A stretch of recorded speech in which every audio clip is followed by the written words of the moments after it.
we are back to the roundtable on municipalities at the forefront of the European climate adaptation. This roundtable will be hosted and moderated by Luisa Schmidt. Please come to the stage and join me.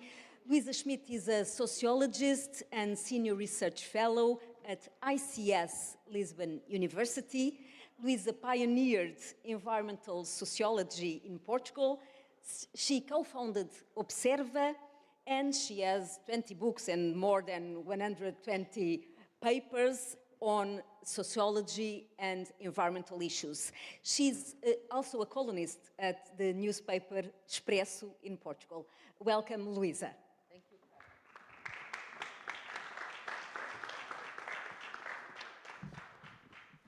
So, good morning, bom dia, buenos dias. Thank you for the invitation.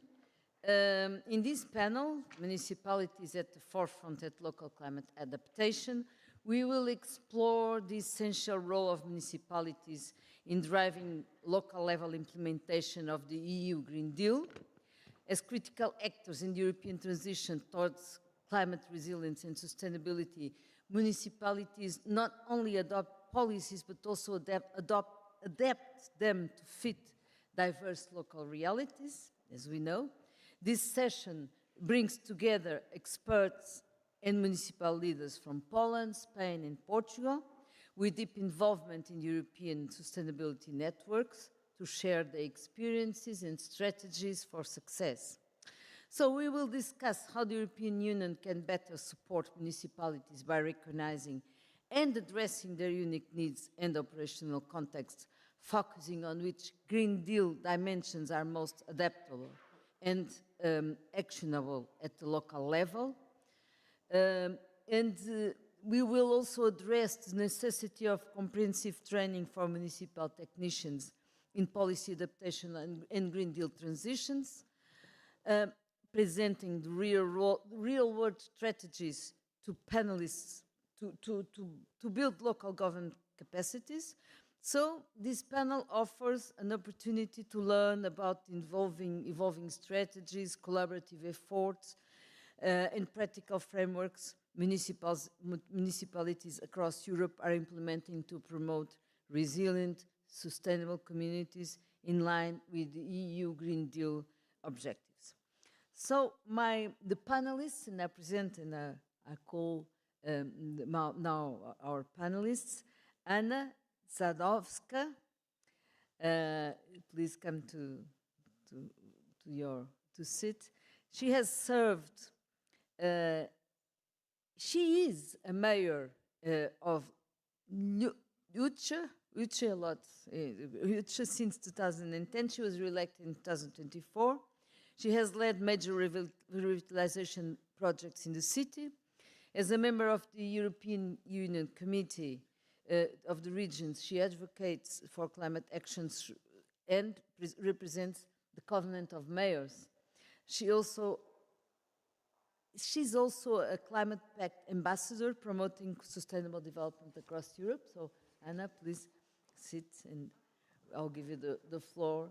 But I have to call Xavier Benayes. He's a professor of ecology at Autonomous University of Madrid and coordinator of Sustainable Development Network of Spain. We are very curious about this network. He founded the Environment and Sustainability Working Group, and from 2015 to 2023, he was the counselor of urban planning and sustainability in Soto del Real. His research focuses on environmental education, public use management in natural spaces, and sustainable university management. Thank you for coming. And now I call João Ferrão. He's a geographer with expertise in urban studies and regional development policies, a researcher from the Institute of Social Science at the University of Lisbon, my colleague. He is part of CNAS, of National Council for Sustainable Development and Environment, and the consultant of public entities. Actually, he was a Secretary of State of Territorial Management between 2005 and 2009. he currently leads the ODS local platform with advances the new UN Sustainable Development Goals in the Portuguese municipalities. And now, last but not least, Laura Jesus Rodrigues holds a master's in integrated protection as a bachelor in agronomic engineer from the Instituto Superior de Agronomia. She was pedagogical director at Fernando Barros Leal Agricultural Vocational School, and she is our mayor. She's the mayor of Torres Vedras since 2021. So I'll give the floor now to Anna Zadowska. I don't know if we say it like this. I'm sure I'm not saying well. But the first challenge to you is how does the European Union consider the diversity of municipalities in the cross-cutting way, and what strategies are in place for their engagement, and also which priority dimension within the Green Deal are easiest to adopt locally, and what steps do you think are needed?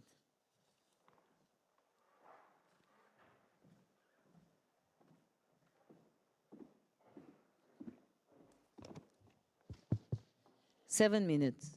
Okay, I will try faster.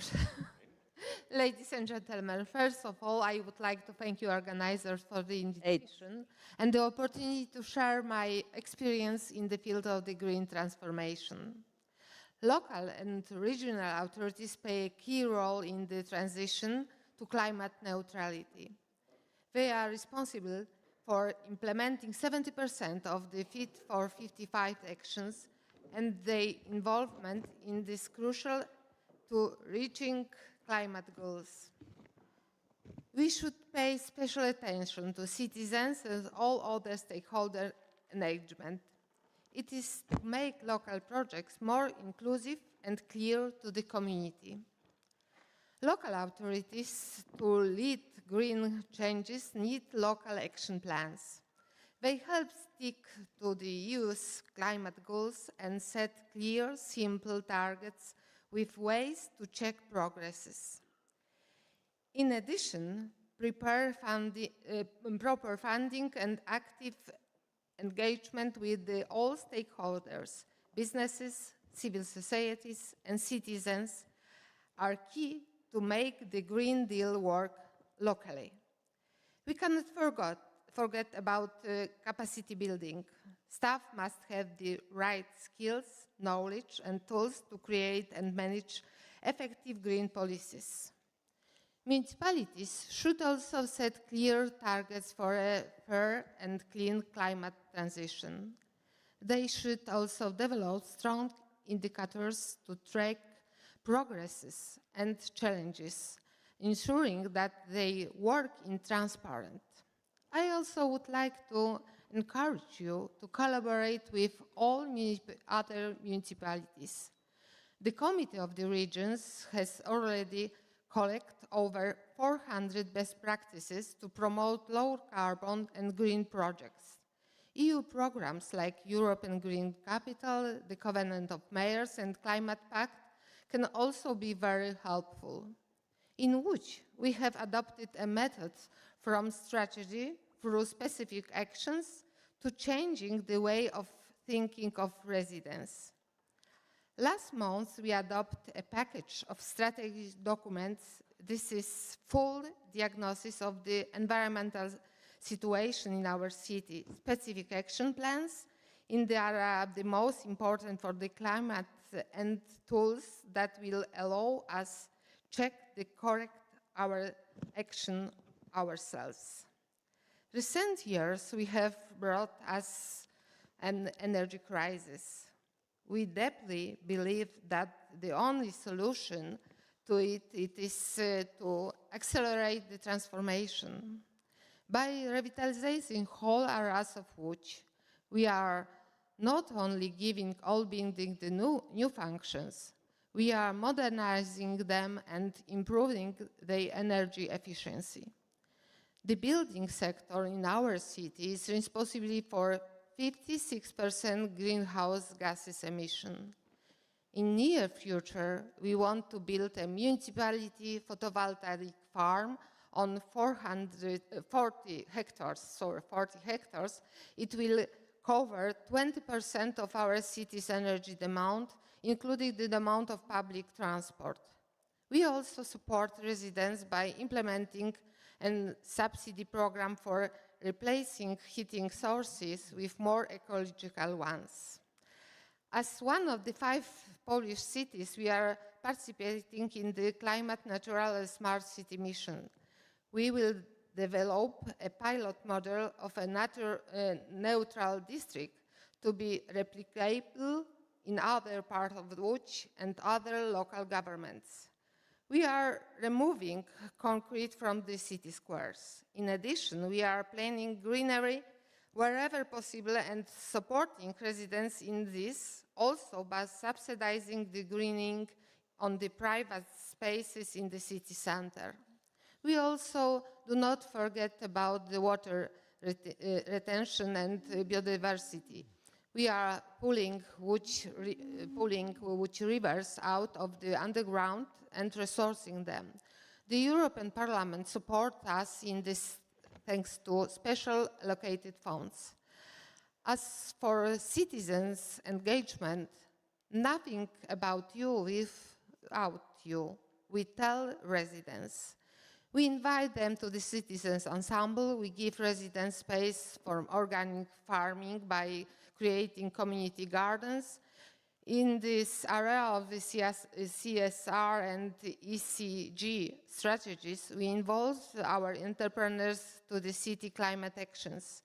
Today, there are more than 60 partners in projects worth around 1 million euros. And finally, that is for me particularly important, we run an innovative experimental climate education program in the schools.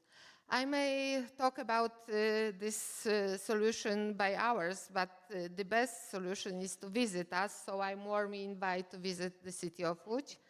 And I hope in the soon future, because in the May next year we have the special conference, and I will invite you for this conference, that it is the conference of the leader of changes, so I think that it is a good opportunity to see each other once again during this conference. Thank you very much.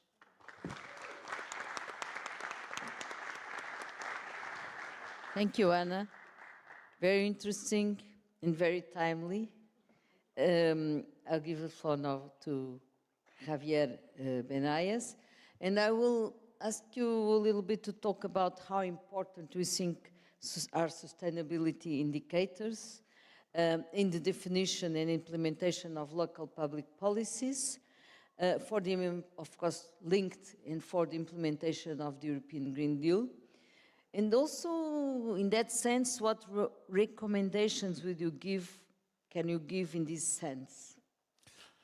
Thank you very much. I try to explain very fast all these ideas. If you want, you can speak in Spanish. My presentation is in Spanish, but at the first I introduce in English. In the last 25 years, I have different positions in public staff. And in all this time, for me, it was very important to evaluate what is the impact of our politics. Because if we don't have information, we can't decide. My presentation tried to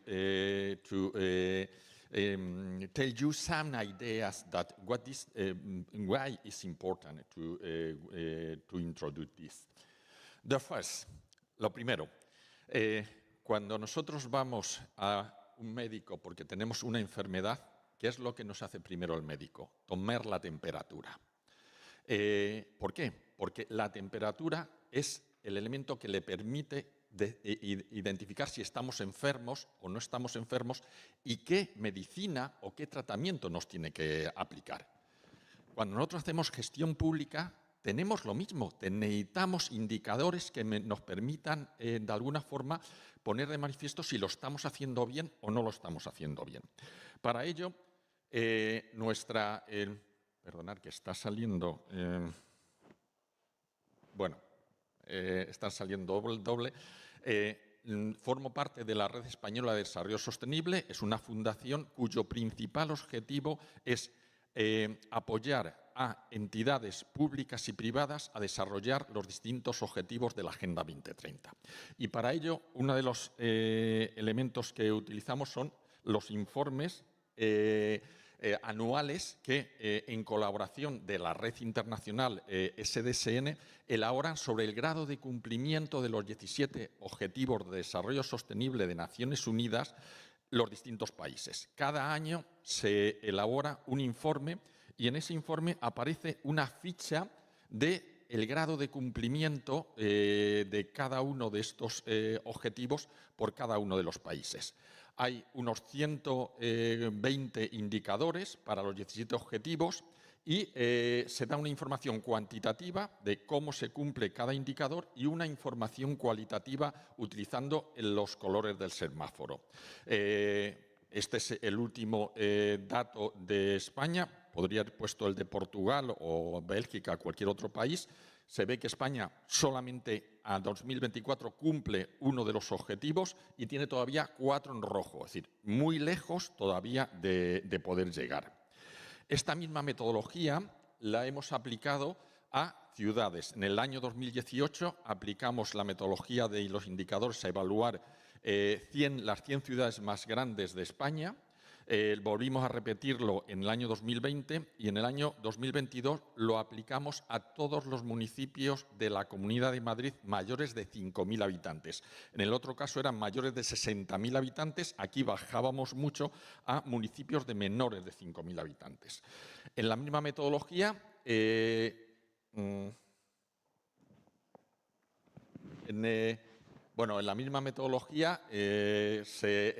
se hacían las fichas de cada uno de los municipios y obteníamos la misma información que obteníamos para los países, tanto cuantitativamente como cualitativamente en los colores del semáforo. Y obteníamos una comparativa de todos los municipios de cuáles eran los ODS que tienen en verde, los que tienen en rojo.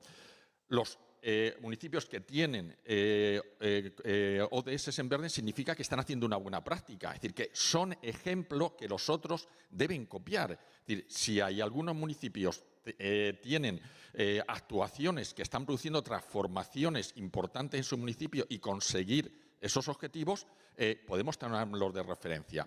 Y los rojos, de alguna forma, nos identifican qué ODS son los que tenemos los mayores retos. Curiosamente, en la mayoría de los países occidentales y en España, veis que el que concentra el mayor color rojo es el de cambio climático. Es uno de los grandes retos que tenemos que tener.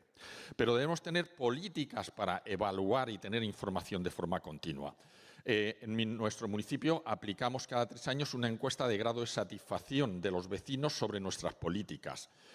Podéis ver en la gráfica de vuestra izquierda cómo el 87% de los vecinos del municipio muestran una alta satisfacción sobre su calidad de vida en el municipio. Es decir, las políticas que estamos aplicando están teniendo un gran impacto de satisfacción. Pero luego tenemos también informaciones más específicas sobre otros indicadores y sobre otras opiniones.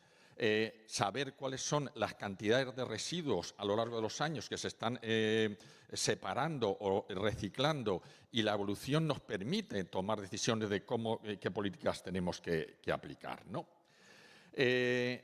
De alguna forma, esto en lo que nos convierte es que nuestro municipio sea uno de los municipios de referencia en la política de sostenibilidad en Madrid y podría decir incluso a nivel de España, ¿no?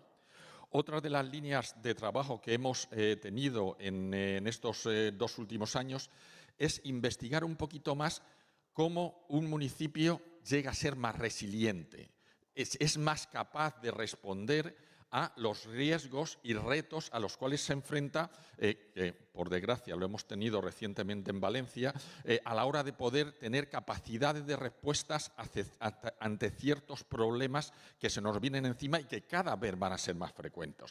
Este estudio define una serie de componentes de indicadores, tanto de resiliencia como de capacidad de respuestas de los municipios, y eso nos permitió hacer un análisis en detalle de cuál era la capacidad de respuesta de cada uno de los municipios de Madrid para acabar elaborando un documento, una guía que recogieran una serie de recomendaciones para ayudar a los municipios a aplicar políticas de resiliencia, políticas que tengan de alguna forma en cuenta esta capacidad de acción o capacidad de respuesta cuando se produce algún problema grave. Un minuto. No hace falta porque ya he acabado. Muchas gracias y creo que las ideas principales os las he transmitido. Fantástico. Não tive que exercer repressão. Gracias, Javier. Now I give the floor to João Ferrão. And 2 questions for beginning, if you want to develop. How does local SDG platform promote or give visibility to policies that contribute to the implementation of the European Green Deal? And how can this platform contribute to the training of political decision makers and technicians from municipalities to strengthen the implementation of the Green Deal?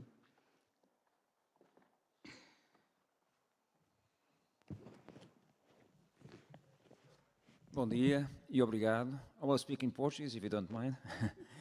That's translation.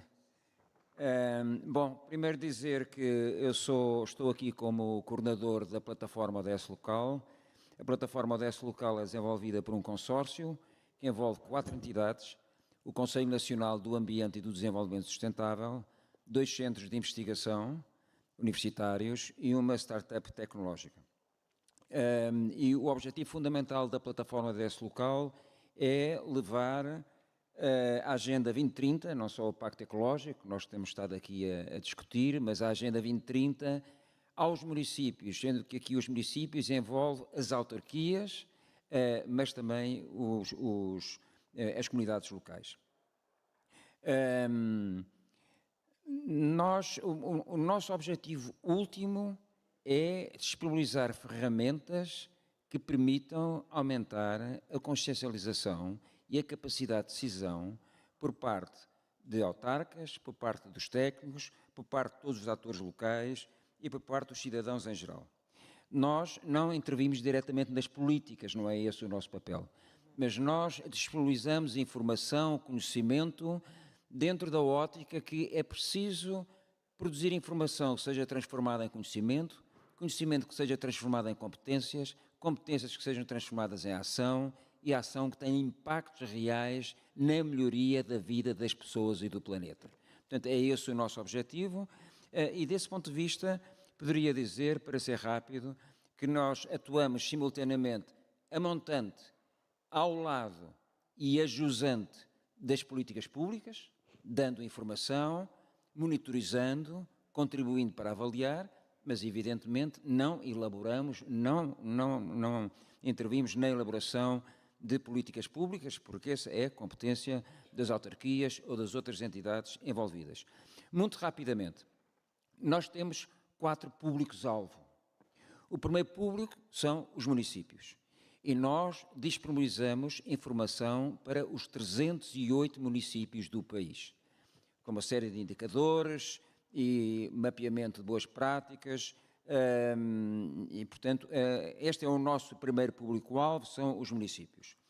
O segundo público-alvo são também promotores locais que desenvolvem projetos como hoje de manhã assistimos a vários e que contribuem aqui, como eu disse, não tanto para o Pacto Ecológico, para a contribuição, para a concretização do Pacto Ecológico, mas sobretudo para os vários objetivos de desenvolvimento sustentável da Agenda 2030, mapeando e premiando e reconhecendo projetos desenvolvidos por promotores locais que contribuem efetivamente para a concretização da Agenda 2030. Depois temos um terceiro público-alvo, que é a comunidade, que é o conjunto dos atores locais, vistos na sua totalidade, onde, evidentemente, as autarquias têm um papel importante, mas surgem como um ator entre outros, sendo esses outros organizações da sociedade civil, empresas, universidades ou mesmo grupos informais e cidadãos que queiram intervir. E desse ponto de vista, nós desenvolvemos dois tipos de iniciativa.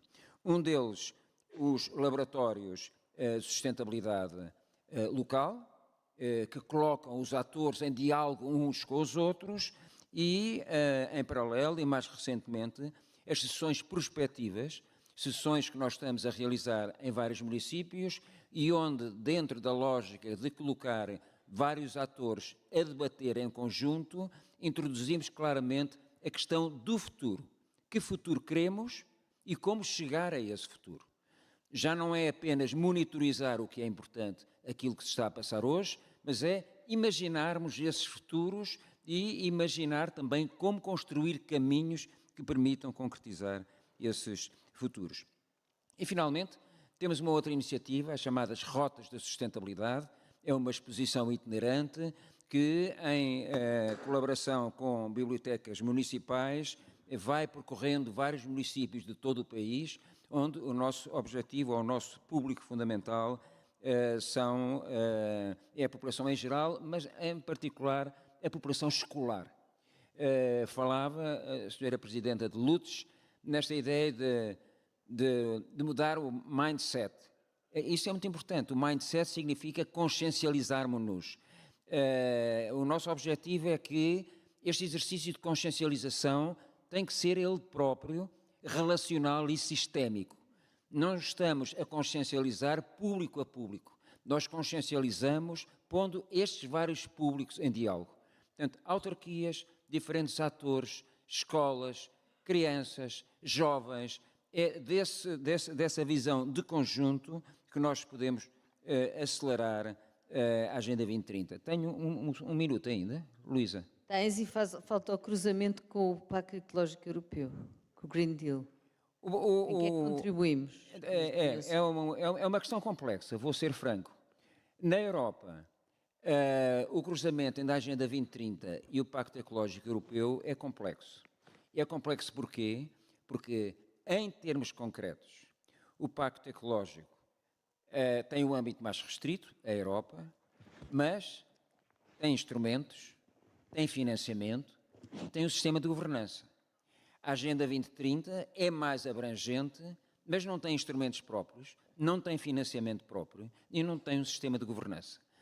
E, portanto, compreende-se que, do ponto de vista das autarquias e no dia-a-dia, para muitas, o Pacto Ecológico Europeu ganhou força em relação à Agenda 2030. Isso não significa, e Torres Vedras é um bom exemplo, que optar por concretizar o Pacto Ecológico Europeu seja desvalorizar a Agenda 2030. Mas a verdade é que os instrumentos, o financiamento, tudo aquilo que está disponível está muito mais orientado para o Pacto Ecológico do que para a Agenda 2030. Qual é o problema? E podemos depois falar sobre isso. É esta necessidade de nós articularmos melhor o Pacto Ecológico Europeu com a Agenda 2030, tendo em conta não tornar tudo mais complexo, mas, pelo contrário, ganhar efeitos de sinergia entre dois documentos, dois referenciais que têm escalas diferentes, têm abrangências diferentes e que também podem contar com instrumentos diferentes. Já acabou. E já acabou.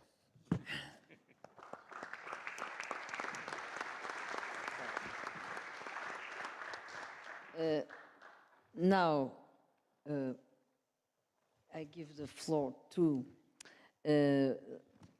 our president here in Torres Vedras, Laura Jesus Rodrigues, and I ask you to, what is your opinion on the importance of involving and training political decision makers and municipal technicians on the ecological transition and the adoption of policies within the framework of European Green Deal? In strategies, if you want to speak about some strategy that your municipality has developed on this, in this context, would be very good for us. Thank you. Thank you. Obrigada. Bom,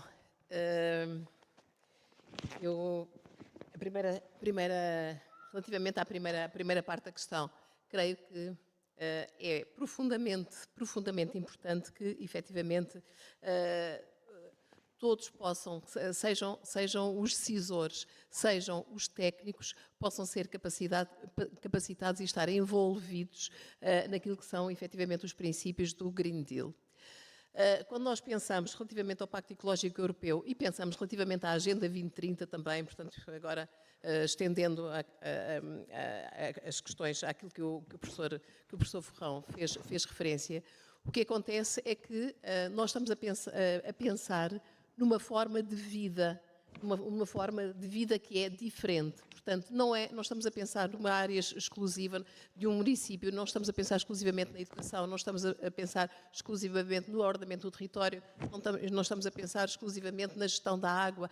Aquilo que nós estamos a fazer é pensar num todo, é pensar relativamente à forma de trabalhar, gerir o território. E, portanto, todo o executivo, ou seja, todos os decisores, têm que estar envolvidos e têm que comungar exatamente dos princípios que fazem parte do Green Deal. Porque eu não posso ter apenas a ação ao nível da educação e deixar que ao nível do planeamento urbano, por exemplo, portanto, se continua a trabalhar exatamente da mesma forma. Portanto, está tudo completamente interligado e todas as ações que sejam tomadas no município têm que ser, e todas as políticas que sejam definidas do município têm que ter como base, exatamente, e têm que ter em atenção aquilo que são os compromissos que nós tínhamos com o Pacto Ecológico Europeu, portanto, obrigatoriamente. E nesse aspecto, creio que aquilo que se tem vindo a fazer nos últimos anos, que é a capacitação, é efetivamente aquilo que é mais importante. Mas eu devo dizer que há uma diferença abismal e estas são daquelas coisas que eu penso que, quer em termos locais, quer ao nível europeu, temos que ter atenção. Há uma diferença abismal entre aquilo que é a capacitação e a possibilidade de trabalho entre as diversas autarquias. Vemos, por exemplo, aqui em Portugal, há autarquias que têm um técnico exclusivamente para tratar de questões relacionadas com a ação climática e trabalhar com o resto dos colegas e o resto dos técnicos do município. Há outras que têm 30 ou 40. E, portanto, isto faz uma diferença muito grande naquilo que são as políticas que são desenvolvidas, nos resultados que se possam implementar, no acesso aos financiamentos, que é extraordinariamente importante e é outro dos problemas que nós temos efetivamente em cima da mesa, como fazer um acesso mais fácil por parte dos municípios aos financiamentos é preciso realmente ultrapassar estas questões. Em março passado, creio, pelo facto de nós pertencermos também, portanto, pertencemos a uma série de iniciativas e de estruturas europeias que apoiam, efetivamente, a aplicação do Green Deal e que permite trabalhar em rede. Em março passado, por ocasião da presidência belga da Comunidade Europeia, houve uma iniciativa que foi juntar pelo menos 500 autarcas em Bruxelas e assinar uma declaração exatamente para que houvesse compromisso por parte dos autarcas na aplicação de estratégias para levar o Green Deal em frente, mas, por outro lado, para chamar a atenção da Comissão Europeia que isto é um trabalho que é multinível e que são indispensáveis os municípios e o poder local é profundamente indispensável para levar este trabalho em frente e que aos municípios devem ser disponibilizados acessos fáceis ao financiamento, por um lado, com a informação, que seja informação coligida numa só plataforma, por exemplo, que permita que realmente mesmo os municípios com menos capacidade técnica possam aceder com facilidade e, por outro lado, que ao nível dos próprios recursos humanos também fosse trabalhado muito realmente a capacitação dos próprios recursos humanos existentes nos municípios. Havendo da parte dos municípios, o compromisso de que querem levar em frente, efetivamente, aquilo que são os princípios do Green Deal. No nosso caso, portanto, no caso aqui de Torres Vedras, o nosso trabalho tem sido, por um lado, em termos de estratégias, portanto, usar alguma forma de conseguirmos, com maior facilidade, também podermos ter informação. E por isso fazemos parte da maior parte das estruturas e das redes que existem e que têm a ver com as alterações climáticas, com o Green Deal e com os ODS. Em Portugal fazemos parte também dos 2 grupos de trabalho que existem na Associação Nacional de Municípios, um para as alterações climáticas, outro para os ODS, e somos exatamente um dos municípios que fazem parte das direções desses grupos e que trabalhamos juntamente com os colegas de outros municípios para ter informação que se disponibiliza a todos. Informação relativamente a fontes de financiamento, informação relativamente a trabalho realizado em cada um dos municípios e que possa realmente ser aproveitado por todos. Depois, por outro lado, realmente a questão da educação e da sensibilização tem que estar sempre na ordem do dia quando nós pensamos em estratégias e em modificar formas de estar e de viver. E, portanto, em termos de educação ambiental, as coisas e educação para a sustentabilidade de uma forma geral, o nosso trabalho é um trabalho de longos anos e é um trabalho que, apesar de tudo, e, portanto, é lento, nós sabemos, portanto, a educação e a sensibilização são lentas nos resultados, mas os resultados existem efetivamente. E, portanto, por exemplo, hoje, no município de Torres Vedras, todas as escolas são ecoescolas. Resultado não da vontade de cada uma das escolas. Olha, eu também quero ser. Sim, felizmente, muitas a colocarem as coisas dessa forma. Mas também de uma vontade que houve de fazermos exatamente um acordo com as direções dos próprios agrupamentos e das escolas não agrupadas, no sentido de haver um compromisso entre todos. Portanto, compromisso da Câmara Municipal com as direções dos agrupamentos, as escolas não agrupadas, para que as suas escolas fossem escolas que fossem sempre trabalhando no sentido de virem a ser ecoescolas. E isso efetivamente resultou e creio que somos a segunda escola, o segundo município da região de Lisboa com mais ecoescolas. Por outro lado, portanto, temos este ano já construímos o Plano Municipal da Ação Climática, portanto, com metas que são relativamente ambiciosas, mas que nós acreditamos que vamos dando passos exatamente no sentido de os conseguir cumprir. Lembro que fomos nos primórdios também, portanto, aí há 20 anos talvez, o município que fez um dos primeiros planos municipais de ambiente. O trabalho relativamente à descarbonização e à promoção das energias limpas no nosso território tem sido estratégico também. Há trabalho que estamos a fazer, sobretudo em parceria com privados, para a instalação e, portanto, para alterações aqui assim no nosso território. É Presidente, mas também já só tem 1 minuto. Ok. Vou aproveitar bem. E gostaria de dizer também que neste aspecto, não só na questão da descarbonização, mas na questão do próprio edificado que as câmaras municipais, e nomeadamente no nosso caso, as próprias entidades têm a obrigatoriedade do exemplo. E, portanto, nós temos a maior parte da nossa frota municipal movida é elétrica e depois, por outro lado, os equipamentos que temos realizado nos últimos anos, na última década pelo menos, as escolas, por exemplo, tentamos que sejam o mais eficientes possível, ou seja, o menos dependentes possível daquilo que são os AVACs e das energias que são necessárias para os aquecimentos e para os arrefecimentos. Portanto, usar materiais que são realmente climaticamente mais equilibrados e também a própria estrutura, a arquitetura dos próprios edifícios serem exatamente para que haja uma climatização que seja passiva. E, portanto, em cada uma das nossas ações tem que haver efetivamente a intencionalidade de mantermos esta nossa ligação com aquilo que são os desígnios do Pacto Ecológico Europeu e com a sustentabilidade. Foi mais ou menos. Obrigada. Muito obrigado. Thank you. Now, I would like to hear you again, while sitting now, and ask you a question more about mobilization, and also, I would say, how can local communities be encouraged to participate? And how can their contributions be integrated in a multi-directional engagement process to activate democracy?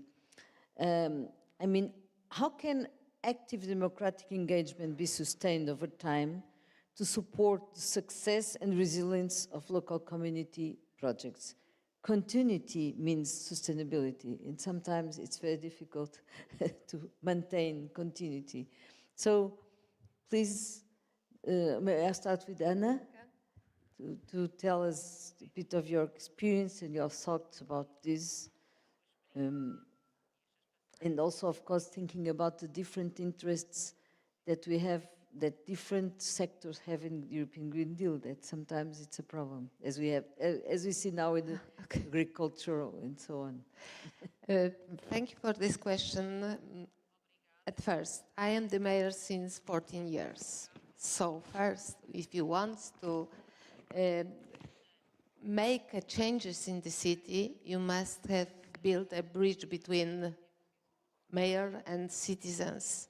So for me, it's most important to build this bridge, to trust each other. This is the key word, trust. And otherwise, we can't do nothing. So the best way to encourage residents to participate in this simple listen what they want to say and do everything to exchange the views with them. And if, of course, what they want, it is good for the city and for the whole area of the city, to try to support the citizen to make it.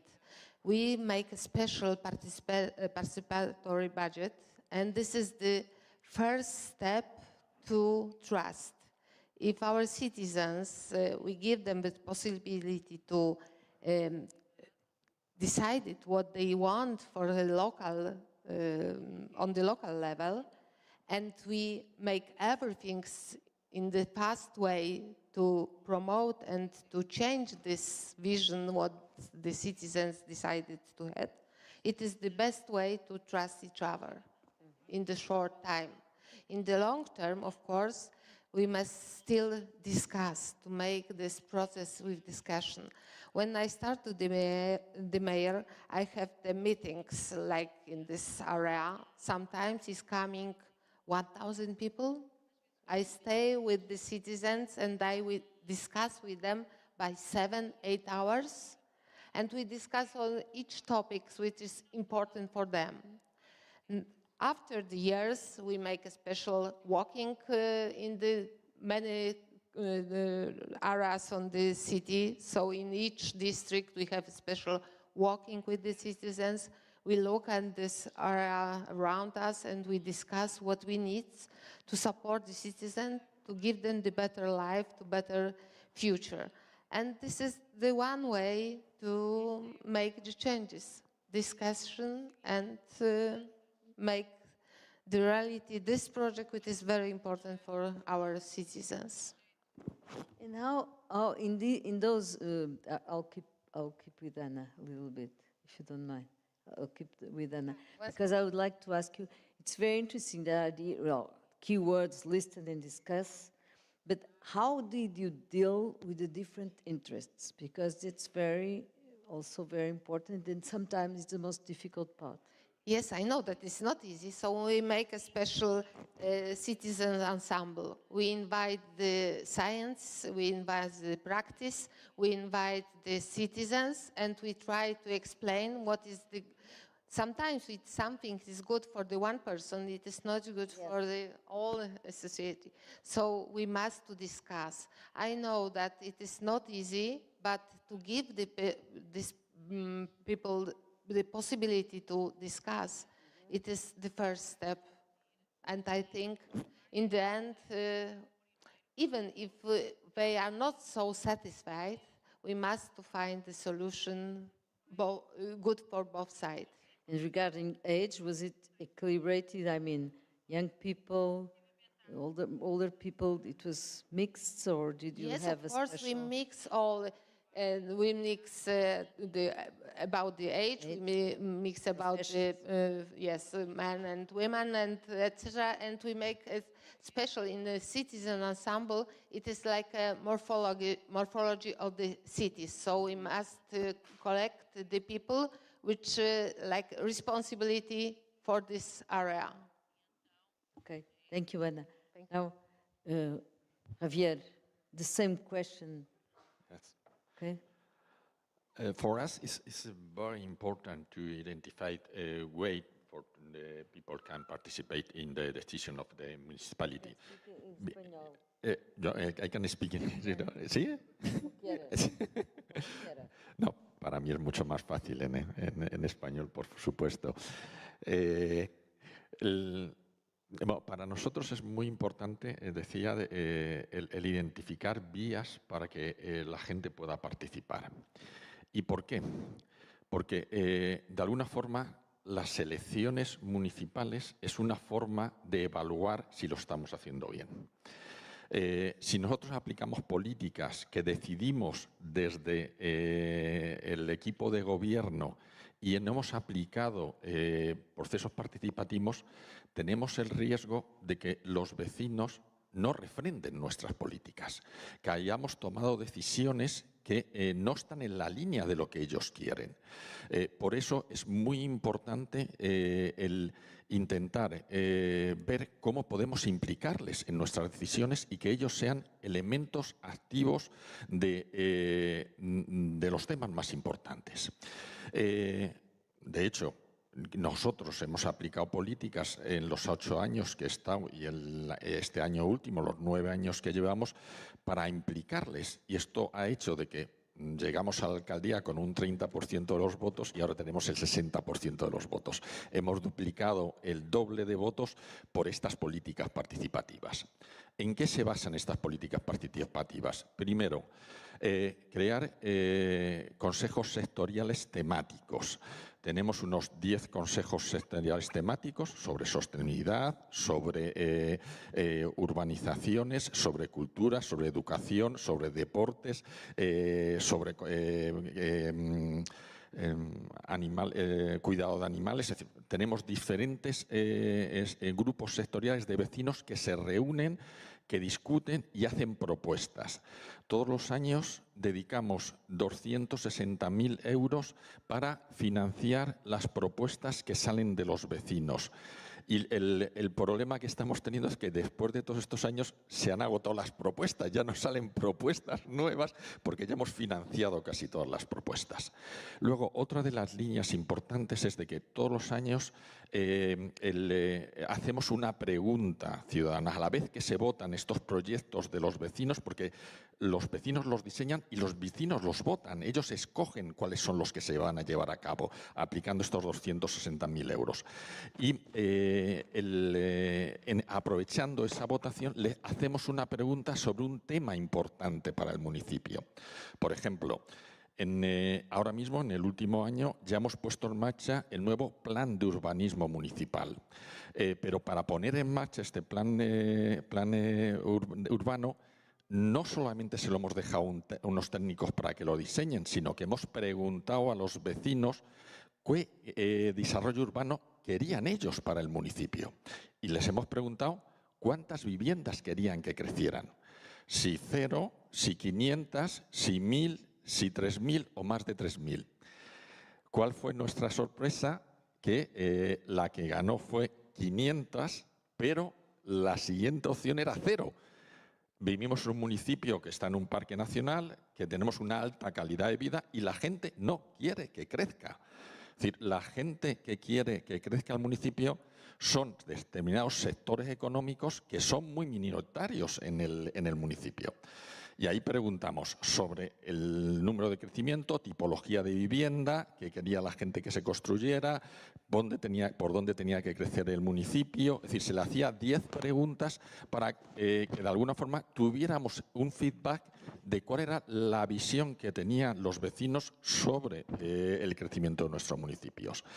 De alguna forma, el plan de desarrollo urbano que hemos realizado se basa en los datos que hemos obtenido en esa recogida de información, ¿no?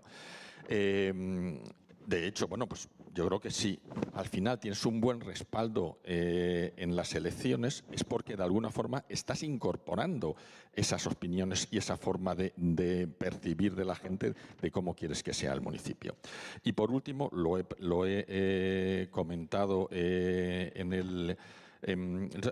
haciendo encuestas que nos dan feedback de cuáles son sus opiniones sobre determinados temas clave o retos que tiene el municipio y, sobre todo, decidir con tiempo cuáles son los escenarios de futuro del municipio. Es decir, no esperar a que los problemas nos lleguen, sino intentar definir con perspectiva cuál va a ser dentro de 10 o 15 años el municipio que nosotros queríamos que ser, ¿no? Y a partir de ahí eso nos permite definir el camino y la senda que vamos a llegar hasta llegar a esa meta. Gracias. É uma pergunta muito rápida e muito complexa. ¿Crees que la tragedia de Valencia va a cambiar algo en ese...? Porque... Va a cambiar. Es decir, yo creo que si no aprendemos de situaciones catastróficas como esta, estamos abocados al fracaso. Es decir, si una situación como esta no nos hace replantearnos la forma de gestionar, es que el futuro que tenemos es un desastre. Ahora bien, ¿quién son los que van a aprender las lecciones de este desastre? Ahí ya me temo que la reacción política que ha habido en mi país no ha sido buena. Quizá hay que dejar un poco de tiempo para verlo un poquito más en perspectiva, pero sí, yo justo estaba contestando algunos mensajes. En mi municipio va a elaborar un documento, implicaciones que ha tenido la Dana de Valencia en mi municipio, porque nuestro municipio es un municipio que está atravesado por varios arroyos que tienen una cuenca hidrográfica grande y somos un municipio con un riesgo medio alto, no a sufrir una situación tan grave, pero sí tenemos riesgo. Entonces, tenemos que aprender, es decir, tenemos que poner los remedios antes de que ocurran estas situaciones. Gracias. Es lo que antes llamaba la capacidad de resiliencia, ¿no? Sim, claro. Gracias. João, same question, a mesma pergunta. Bom, eu vou evitar repetir aspectos que já foram citados e com os quais eu concordo, e vou fazer uns comentários em torno de duas dicotomias. A questão da continuidade e descontinuidade, é um aspecto muitíssimo importante, e a questão da participação enquanto elemento que traz muitas vezes riscos de cansaço e de desilusão, que não podemos ignorar. Primeiro comentário sobre continuidade e descontinuidade. Nós sabemos que muitos dos assuntos que nós temos estado a discutir hoje, do ponto de vista de políticas, do ponto de vista dos projetos, têm um ritmo de descontinuidade excessivo. Isso pode ter a ver com os ciclos políticos, pode ter a ver com falta de financiamento. Há muitas justificações para essa descontinuidade. A questão é como é que nós podemos combater essa descontinuidade e lançar sementes para aumentar a continuidade. E eu daria dois exemplos concretos. Por um lado, nós precisamos de instituições robustas e, por isso, do ponto de vista, por exemplo, da capacitação para o Pacto Ecológico, para todas estas transições, para a Agenda 2030, a minha prioridade iria sempre, em termos de capacitação, para endogenizar a capacitação nas autarquias, para que não suceda que, saindo uma pessoa ou duas, toda aquela agenda cai. Portanto, é preciso reforçar, porque essa é a condição não só para a autarquia, mas também para o diálogo que a autarquia irá ter ao longo do tempo com outros atores. entidades robustas, por um lado, e, por outro lado, referenciais plurianuais. Essa é a grande vantagem, por exemplo, da Agenda 2030. A Agenda 2030 tem metas, tem uma data, tem um percurso, e embora possamos falhar, embora possamos saber que não é possível atingir todas essas metas, há um referencial, há um futuro desejado que está até quantificado do ponto de vista de metas. Portanto, no que diz respeito à questão de descontinuidade, continuidade, termos instituições fortes, apostar na endogenização da capacitação dentro dessas instituições e haver referenciais plurianuais é muito importante. Segundo conjunto de comentários, que é bem mais complexo, que é a questão da participação. Nós não podemos ter uma visão romântica da participação. A participação é fundamental, mas a participação implica várias coisas e muitas vezes cria alguma fadiga e cria alguma desilusão. Porquê? Porque os processos participativos, se são bem feitos, são pesados e muitas vezes os resultados ficam aquém das expectativas que, com razão ou sem razão, os participantes criaram. E, portanto, é preciso esclarecer várias coisas. Os processos participativos de que estamos a falar são deliberativos ou não?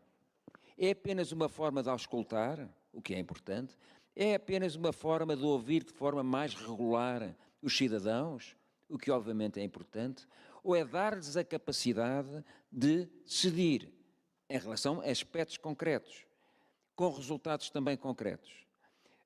Essa é, desde logo, uma questão que temos que diferenciar para fazer uma boa gestão das expectativas.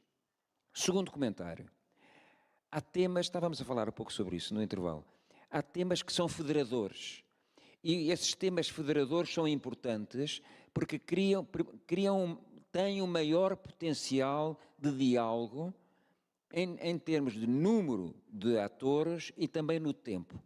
O conceito de saúde única, do One Health, é um conceito muitíssimo importante, porque inclui a saúde humana, a saúde animal, a saúde do planeta. O cidadão comum não vai discutir questões abstratas, genéricas, teóricas, que são muito interessantes para a universidade ou para estudos, mas isso diz-lhes pouco. Mas a questão da saúde, nestas várias componentes, tem a ver com o dia-a-dia das pessoas. Portanto, processos participativos, garantindo alguma continuidade no tempo, exigem, para além de instituições robustas e de referenciais plurianuais, exigem também a existência de temas que o cidadão comum reconheça como importante e que tenham ligações, ramificações suficientemente alargadas para envolver uma série de entidades. Só para terminar, hoje em dia há um grande debate teórico, é verdade, mas com experiências práticas sobre o conceito de inovação democrática. E há os vários laboratórios pela democracia, enfim, têm vários nomes, em geral em inglês, mas é interessante que o conceito de inovação democrática tenha ganho uma centralidade, digamos, teórica, mas muito associada a esta prática. E em grande parte como resultado de se perceber que há uma grande desilusão por parte de muitos cidadãos daquilo que se chamam processos participativos. Não vamos negá-lo, porque ao mesmo tempo que se acha que são insuficientes, depois os resultados que dão ficam, como eu dizia, aquém das expectativas, e há também um sentimento muito claro entre muitos atores de que há um excesso de parcerias. Trabalhar em parceria, trabalhar de forma colaborativa é inevitável, mas para quem tem recursos escassos, acaba por ser uma barreira. E exclui, por exemplo, autarquias pequenas. Explica lá isso melhor. Porque é que as parcerias implicam isso? É aquilo que se chama a fadiga das parcerias. Nós hoje sabemos que ninguém está sozinho no mundo e, sobretudo, com o contexto complexo em que nós vivemos hoje, muito daquilo que nós fazemos para ter resultados implica trabalhar em parceria. Trabalhar em parceria significa que temos vários atores a co-decidir, a co-criar, exige mais tempo, exige mais envolvimento. É evidente que decidir sozinho é muito mais rápido e muito mais simples. E muitas vezes dá resultados mais imediatos. Trabalhar em parceria exige um outro tempo e exige mais tempo. E mais uma vez há a questão das expectativas. Há processos que, por envolverem parcerias pesadas, dão resultados não a curto prazo, mas a médio prazo. E mais uma vez isso pode significar alguma distância entre as expectativas criadas e as não criadas. Finalmente, para terminar, ainda sobre esta questão que me preocupa muito. Nós trabalhamos, a plataforma ODS Local trabalha para os 308 municípios e já hoje foi referido trabalhar com Lisboa, ou em Lisboa, se quiserem, em Torres Vedras, ou em municípios com 3.000 habitantes e 4.000 habitantes, a esmagadora maioria idosos, e com um quadro de técnicos muito reduzido, é completamente diferente. E nós não podemos, em nome da democracia, em nome da participação, estar a excluir, na verdade, aqueles por serem pequenos, porque não têm recursos suficientes, acabam por ficar fora destes processos. Portanto, essa componente de inclusão é também importante e ela tem que ser considerada do ponto de vista, da execuibilidade daquilo que são iniciativas em parceria. Um exemplo concreto, não quero falar demais, mas por alguma razão, em muitas CIM, em todas as comunidades intermunicipais, mas nomeadamente nas comunidades intermunicipais do interior, com municípios muito pequenos, é claro que há muitos projetos que só têm sentido ao nível da comunidade intermunicipal. Municípios muito pequenos não têm condições de os desenvolver. Isto levanta problemas de representatividade política, porque as comunidades intermunicipais não têm um presidente eleito. Portanto, isto, para terminar, eu creio que este conceito de inovação democrática é um conceito muito interessante que nos ajuda a pensar como é que nós podemos potenciar mais projetos e mais exemplos de inovação democrática em contextos com potencial de recursos humanos e financeiros muito diferenciados. Obrigado. Laura, agora a mesma pergunta, não é, que fizemos, mas também já aproveitando aqui algumas... Sim, sim. A grande maioria das coisas que já foram faladas, portanto, são coisas em que estamos completamente de acordo e que todos prosseguimos. No entanto, eu tenho que felicitar aqui o professor João Ferrão pela lucidez das palavras que nos trouxe e não ter deixado de fazer estas referências que são efetivamente muito importantes, porque nós não podemos pensar todos por igual, não somos efetivamente a igualdade, não existe, a equidade não existe entre todos os nossos territórios e, portanto, é preciso pensar efetivamente estas coisas, porque elas, não podemos dizer que uns ficam para trás porque não quiseram ir, ficam para trás porque não puderam ir a maior parte das vezes. E, portanto, é muito, eu creio que para quem conhece bem o território como o professor João Ferrão, isto é efetivamente muito, muito significativo que estas palavras tenham acolhimento em quem as deve ouvir e quem poderá tomar decisões a este nível. Depois também começar ao contrário, como disse o professor, portanto, como é que mantemos, não é? Portanto, o manter. Porque isto está relacionado com realmente a forma como nós trabalhamos.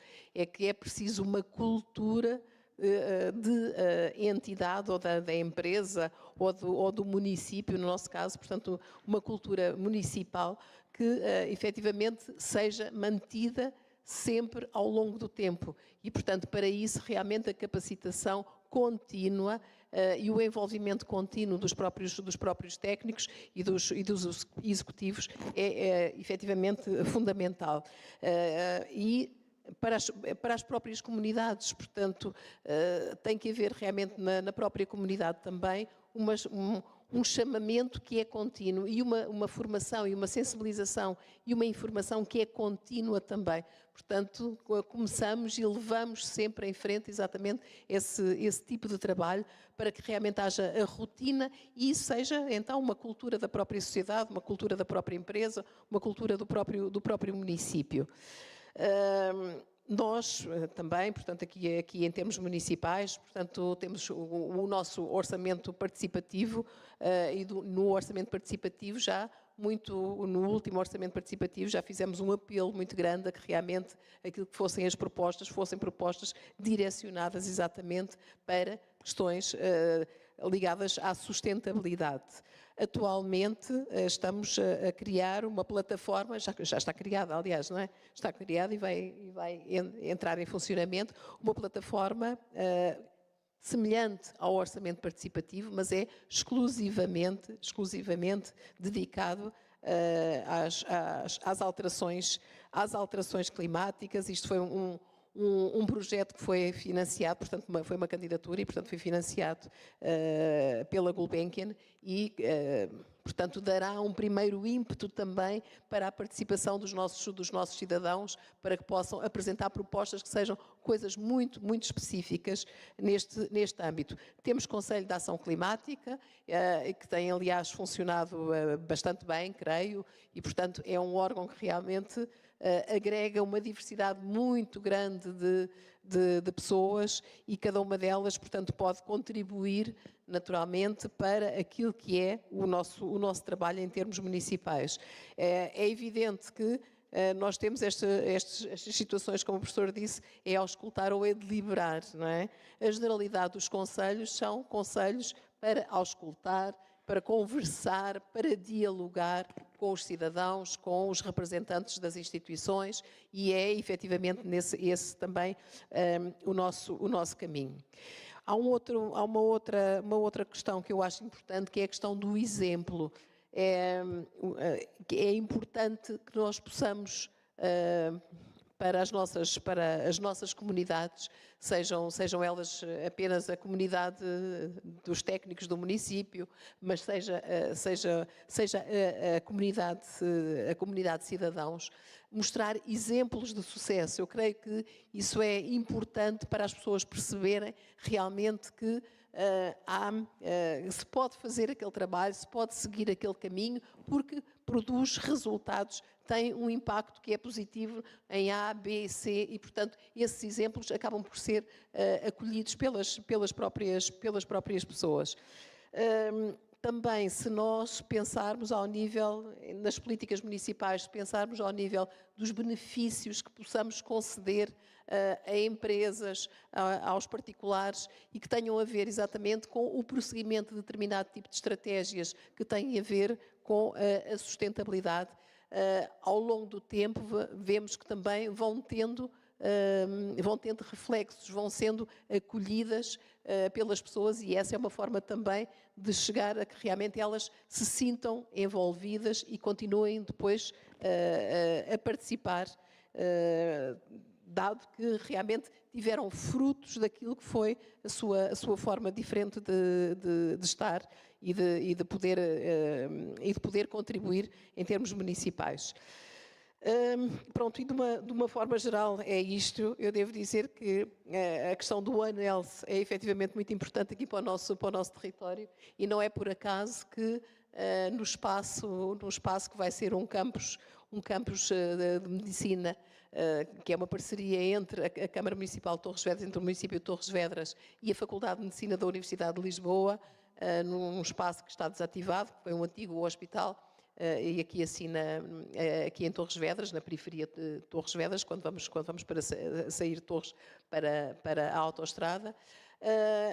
Aquela zona vai ser realmente um espaço inovador em termos de saúde, com um investimento na inovação, e essa inovação é exatamente trabalhar no sentido de ser One Health. Portanto, conhecer bem, realmente aqui é como pessoas que conhecem bem aqui o nosso território e que sabem que efetivamente é um território bom para começar a trabalhar em Portugal, que creio que há muito pouco trabalho neste âmbito em Portugal, que faz muito sentido começar este trabalho aqui assim no nosso território, porque temos aqui zonas agrícolas, zonas de produção animal, e efetivamente há a possibilidade de, em trabalho conjunto, portanto com as diversas faculdades e os diversos institutos ligados à medicina veterinária e à agronomia, sensivelmente, ao ambiente, de uma forma geral, poder trabalhar realmente aquilo que são os aspectos do One Health, começar a fazer investigação que faça efetivamente sentido em termos globais,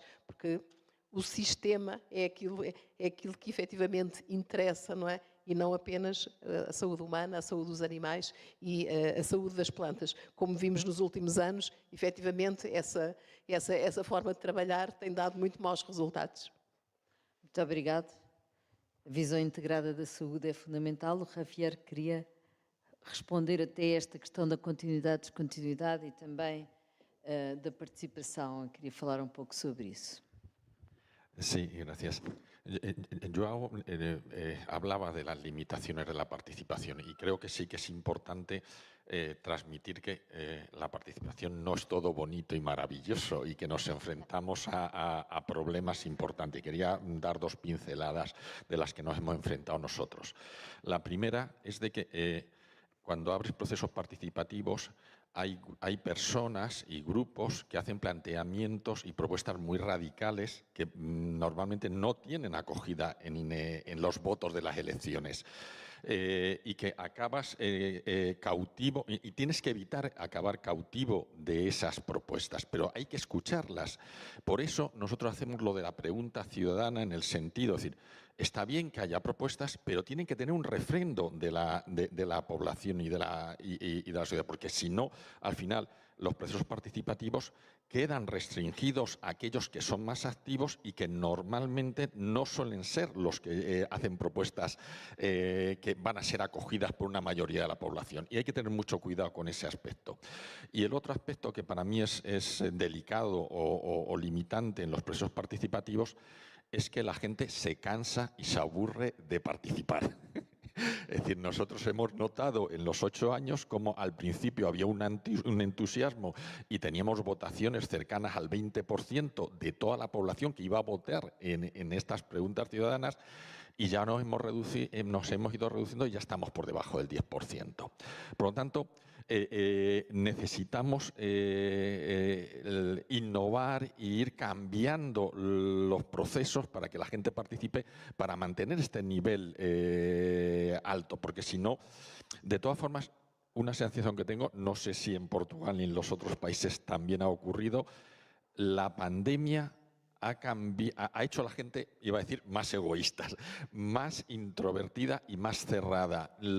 Muchos procesos participativos se nos han venido abajo o han caído mucho después de la pandemia. La pandemia ha cambiado la mentalidad de la gente y, por desgracia, sobre todo de la gente joven.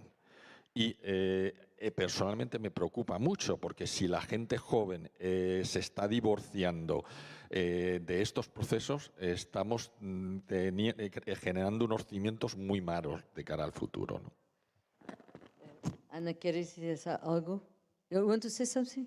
I want to say only one word, that I know that participatory, it is not easy, especially for the mayor, because you must still discuss. But when you build the trust, when you build the proud of the citizens, they are proud of the city, if they want to be still the proud, it is very good emotion in our heart. If we still want to be proud, we must to take power in our hand and make our life better in our, our vision. So I'm not afraid that participatory is finished in one moment. No, we still must give the reason why they must to participate in the life of the city. Sometimes maybe we do something like this. It is not easy for any of us, but we give the topic which is very controversial, and it's make the decision maker like us not easy topic, but we arrange and push the citizens to make his vision about this. So it is also we still must push the citizens to be the part of the city, not only during the voting time, but every day, every time, because it is this responsibility. It is like this. So I not in this moment during the last 15 years, I not see that participation is finished in our city. Day by day, the group of the young, especially the young generation, wants to be the part of the decision maker. They are still enthusiastic with democracy because it's very young. They are- Yes, ours it's a little bit older, 50 years. Eu queria, muito rapidamente, reforçar esta ideia do papel tão útil de referenciais comuns num mundo que está cada vez mais fragmentado e cada vez mais polarizado. Eu há tempos contaram uma história que vou referir muito rapidamente, que me tocou muito e tem a ver com esta questão da participação. Passou-se na Dinamarca, num município da Dinamarca, num processo participativo, muito trabalhado pela autarquia, de forma muito cuidada, e foi lançado o projeto para debate público no contexto do processo participativo, que era a abertura de um equipamento para a integração de imigrantes. O processo participativo foi completamente tomado por pessoas que eram contra a imigração, levantou-se um problema de tensão gigante e, inclusive, primeiro os técnicos da autarquia e depois os próprios autarcas autolimitaram-se e começaram a ser extremamente prudentes naquilo que propunham e ainda mais prudentes, para não dizer ausentes, em tudo quanto tinha a ver com processos participativos. Portanto, não é apenas uma questão metodológica, mas há contextos, há regras e existir referenciais que aproximam e não que cortam. É muitíssimo importante, como haver temas que integram e que não dividem é também igualmente importante. Há uma certa tendência, por vezes, de discutir os processos participativos apenas como uma questão metodológica. Claro que há metodologias diferentes, há metodologias mais eficientes e menos eficientes, mas a participação passa-se em contextos sociais e institucionais particulares. E não perceber isso é, talvez, matar ou condenar, pelo menos parcialmente, aquilo que é a grande virtualidade dos processos participativos. É um debate que fica para todos, que não tem uma única resposta e que, como tudo na vida, tem que ser devidamente contextualizado. As autarquias conhecem como ninguém o território, os atores, esse contexto. E, portanto, eu penso que, com certeza, que não serão a única fonte de processos participativos, mas estão particularmente bem colocadas as autarquias para desenvolver processos participativos que consagrem aquilo que é a verdadeira missão desses processos participativos, que é ajudar a tomar decisões e tomar decisões em nome de determinados princípios e valores que não são atropelados ou condenados durante o processo participativo. Obrigado. Eu não resisto a deixar duas notas depois deste debate aqui. Não, já perguntei. Só duas notas. Achei muito interessante e fiquei muito contente com o que disse a Sra. Presidente Laura sobre a questão do Conselho da Ação Climática, porque no fundo também estive na origem do projeto Clima Adapte Local, e o projeto Clima Adapte Local deixou esses conselhos em vários municípios. E isso é muito interessante porque os conselhos refletiam justamente a composição da sociedade civil e nós queríamos era lançar um movimento, um interesse viral por aquele assunto. Portanto, e isso conseguiu-se em muitos municípios e depois, em alguns deles, além do Conselho Local, do Conselho de Ação Climática continuar a reunir e a perceber, a acompanhar a estratégia e o plano climático, também há projetos que nasceram em vários municípios através deste projeto. É isso que nós vamos fazer estamos a fazer com a ODS local, eu também estou ligada à plataforma, não é? E estes vírus positivos que nós temos que deixar agora, uma pandemia positiva, uma pandemia diferente, uma pandemia que leva a esta participação ativa e este interesse das pessoas cada vez mais nas questões locais. E foi muito importante, e é, tanto num projeto como outro, a ligação dos técnicos, porque como o João Ferrão dizia, os presidentes passam e os técnicos ficam. E, portanto, a questão dos técnicos estarem envolvidos, haver esta transdisciplinaridade em que eles próprios são atores na produção de conhecimento, cria uma mudança e cria uma ligação muito forte aos projetos. E só mais uma nota sobre a questão das novas gerações. É verdade, eu também faço parte de uma comissão de sustentabilidade da Universidade de Lisboa e é verdade realmente a quebra que a pandemia trouxe, sobretudo entre os mais novos, e sobretudo outro aspecto preocupante, que é a afetação psicológica, que é uma coisa que, de certo modo, é novo, porque agora quem está na universidade esteve no final da adolescência com a pandemia 2 anos em casa. E isso criou aqui, está a criar problemas graves entre esta geração mais nova, e é preciso encontrarmos aqui novas formas de envolvimento e de estratégias ligadas muito à ação, aos projetos, e começar outra vez, e começar nas escolas, muito cedo começar nas escolas, nas básicas, nas secundárias, envolvê-los diretamente, como diz o novo Pacto para o Futuro das Nações Unidas, introduzi-los, envolvê-los diretamente nas decisões políticas. Isso é fundamental. Há 2 capítulos dedicados ao envolvimento da juventude e das crianças na vida política, no Pacto para o Futuro, que temos mesmo que implementar, porque isso é que nos traz esperança e visão futura em tudo o que estamos aqui a discutir. Agora já tenho que dizer uma coisa. Nós temos um Conselho das Crianças, vai ser reativado no próximo sábado, vai reunir exatamente aqui no Teatro Cine. Isso é ótimo, isso é uma coisa, parabéns por isso. Muito bem. Estou ali a dizer, temos que acabar, muito obrigado, foi um prazer estar aqui e até já.